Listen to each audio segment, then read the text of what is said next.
ጤና ይስጥልኝ።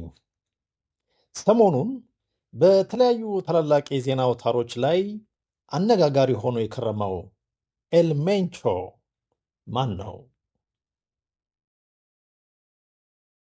ከቀናቶች በፊት እሁድ ፌብርዋሪ 22 2026 የሜክሲኮ መንግስት በታጠቁ የጸጥታ ኃይሎቹ በመታገዝ እጅግ ተፈላጊ የነበረውን በቅጽል ስሙ ኤልሜንቾ የተባለ የአደንዛዥ እጽ አዘዋዋሪ ባላባት እንደገደለ አስታውቋል።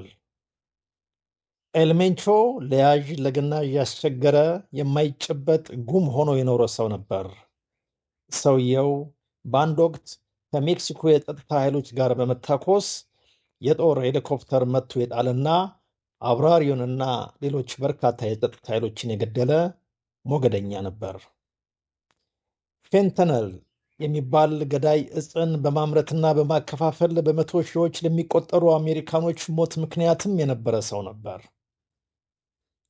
ለዚህም ይመስላል ያለበትን ቦታ ለጠቆመ የሜክሲኮ መንግስት 30 ሚሊዮን ፔሶ፣ የአሜሪካ መንግስት ደግሞ 15 ሚሊዮን ዶላር ለመስጠት ቃል ገብተው የነበሩት።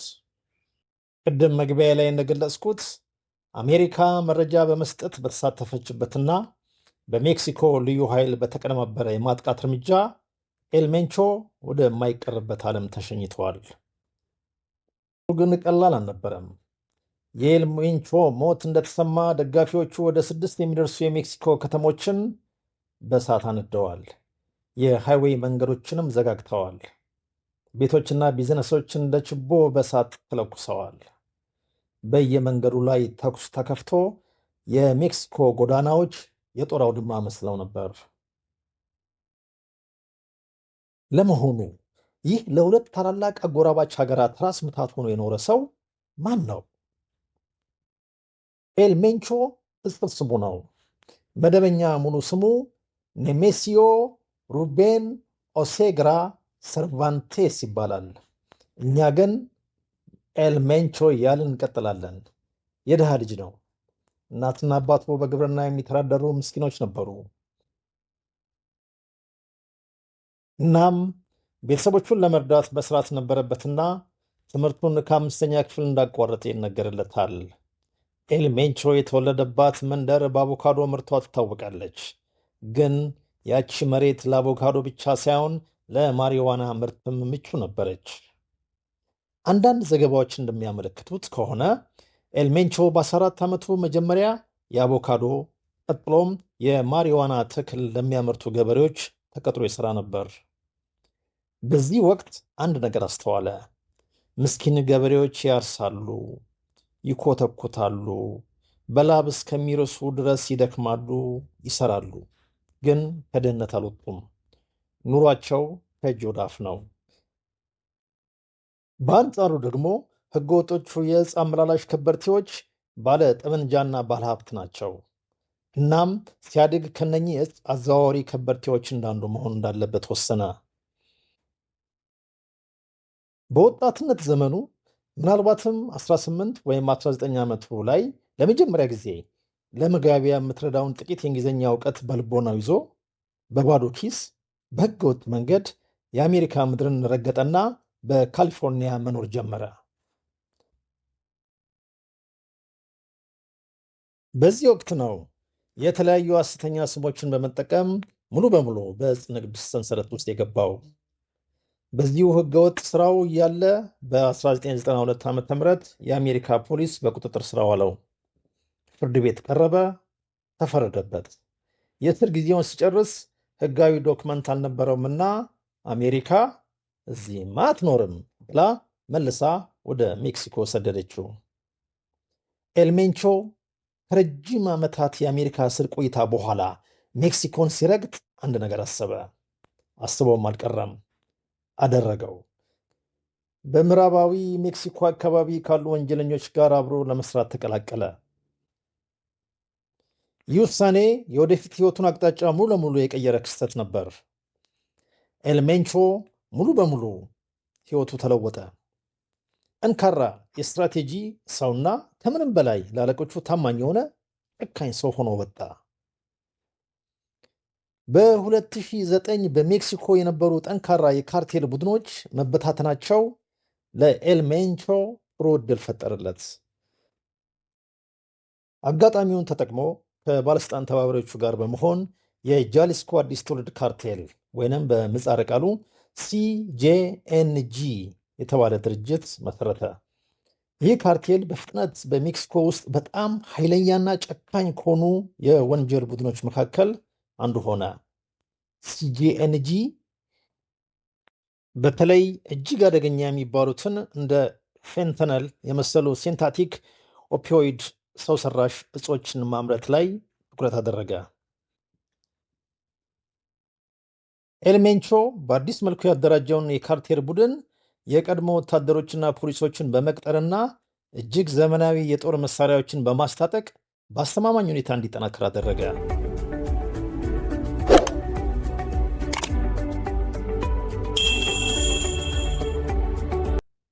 በ2015 የሜክሲኮ መንግስት በአየር ተደግፎ ድንገተኛ ጥቃት በመፈጸም ኤልሜንቾን ለመያዝ ወሰነ።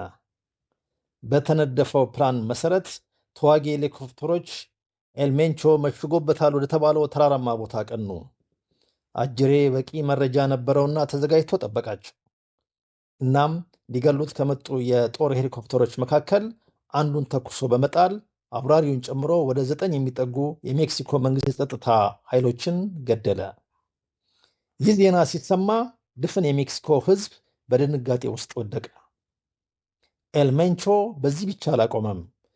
ጥቃቱ በተፈጸመበት ተመሳሳይ ቀን በአቅራቢያው የነበረች አነስተኛ ከተማን መንገድ ዘጋግቶ ጋዝ ስቴሽኖችን ጨምሮ የተለያዩ ቢዝነሶችን አቃጠለ። የመንግስት ህንፃዎችንም አጠቃ። በዚህም ድርጊቱ ከዚህ በኋላ ወደ እኔ ብትመጡ የሚጠብቃችሁ ይህ ነው የሚል ቀጭን ትዕዛዝ ለሜክሲኮ የጸጥታ አካላት አስተላለፈ። በወቅቱ ይህ ጥቃት ለመንግስትና ለህዝብ ቀጥተኛ አደጋ መሆኑ ግልጽ ነበር። ከዚያን ጊዜ ጀምሮ ለዓመታት የሜክሲኮ መንግስት ኤልሜንቾ ላይ ጥቃት ሳይፈጽም ቀረ። አሜሪካና ሜክሲኮ ሰውየውን እጅግ አደገኛ የዓለም ወንጀለኛ በሚል በጥቁር መዝገባቸው ላይ ያሰፈሩት። የአሜሪካ መንግስት የኤልሜንቾን አድራሻ ለጠቆመኝ $15 ሚሊዮን ሽልማት ሰጣለሁ አለች። ሰውየው ግን እስከ ፌብሩዋሪ 22 2026 ድረስ የማይጨበጥ መንፈስ ሆኖ ኖረ። እዚህ ላይ የኤልሜንቾ መገደል ለምን ትልቅ ዜና እንደሆነ ለመረዳት ስለ ፌንተነል አደንዛዥ ዕፅ ማወቅ የግድ ይላል። በ2013 እና 14 አካባቢ የሜክሲኮ የአደንዛዥ ዕፅ ከበርቴዎች ሰው ሰራሽ ዕፅን ማምረት ጀመሩ። ይህ ሄሮይን አይደለም። ሲንታቲክ ኦፒዮይድ ከተለያዩ ግብዓቶች በላቦራቶሪ ውስጥ የሚሰራ ገዳይ ዕፅ ነው። ለዚህ ሰው ሰራሽ ገዳይ ዕፅ የሚውለው ግብዓት ደግሞ በኮንቴነር ተጠቅጥቆና በመርከብ ተጭኖ የሚመጣው ከቻይና ነው። መርከብን የሚያክል ወይንም መርከብን በሚያክል ግዙፍ ነገር የተጫኑ ኮንቴነሮች ያለ ሜክሲኮ መንግስት እውቅና በምን መንገድ ወደ ሀገሪቱ ሊገቡ ይችላሉ ብሎ የሚጠይቅ አይጠፋም። ይህ ጥያቄ ተገቢ ነው። መልሱ ግን አጭር ነው። መርከቦቹ የሚገቡት ማንዛኖ በሚባል የሜክሲኮ ወደብ በኩል ነው። ማንዛኖ ወደብ ደግሞ ቅድም ከትምህርቱን ከ5ኛ ክፍል እንዳቋረጥ የነገርኳችሁ የዕፅ አመላላሾቹ ባላባት የኤልሜንቾ ነው። በአጭር ቋንቋ ወደቡን የሚቆጣጠረውና የሚያስተዳድረው ኤልሜንቾ ነው ማለት ነው። እንግዲህ ሀገር ስር በሰደደ ሙስና ውስጥ ስትወድቅ መልኳ ይህንን ነው የሚመስለው። በነገራችን ላይ ይህ ፌንተነል የተባለ ዕፅ ኬሚስቶች ተቀጥረው ደረጃውን በጠበቀ ኢንዱስትሪያል ኮምፓውንድ ውስጥ ነው የሚመረተው። ከዚህ የሚመረተው ዕፅ በመላው አሜሪካ፣ አውሮፓና አውስትራሊያ ይሰራጫል። 1 ኪሎ ግራም ፌንተነል ለማምረት እስከ $4000 የአሜሪካ ወጪ ይደረግበታል። ለማምረት ነው ያልኩት።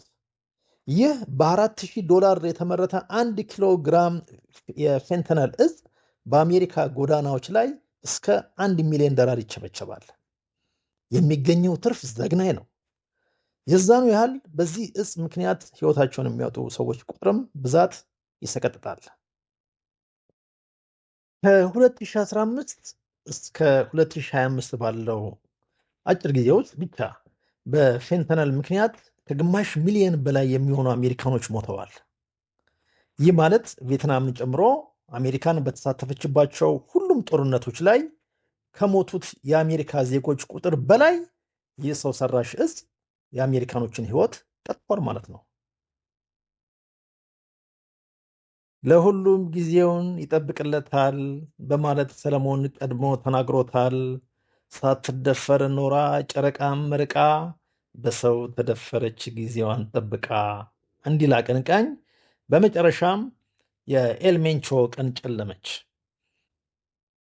አሜሪካ መረጃ በመስጠት የተሳተፈችበት ወሳኝ ኦፕሬሽን ተግባራዊ ሆነ። እሁድ ፌብርዋሪ 22 2026 ዓ.ም በጃሊስኮ ግዛት የምትገኘው ታፓልፓ የተባለች ተራራማ ቦታ በጦር ሄሊኮፕተሮች ተከበበች። አካባቢው በተኩስ ሩምታ ቀለጠ። በመጨረሻም ኤልሜንቾ በጥይት ተመቶ ወደቀ። የሜክሲኮ ስፔሻል ፎርስ ቁስለኛውን ኤልሜንቾን ማርኮ በሄሊኮፕተር በመጫን አካባቢውን ለቆ ወጣ። ኤልሜንቾ የደረሰበት ጉዳት ከፍተኛ ስለነበር አየር ላይ ያለ ሕይወቱ እንዳለፈች ተገለጸ።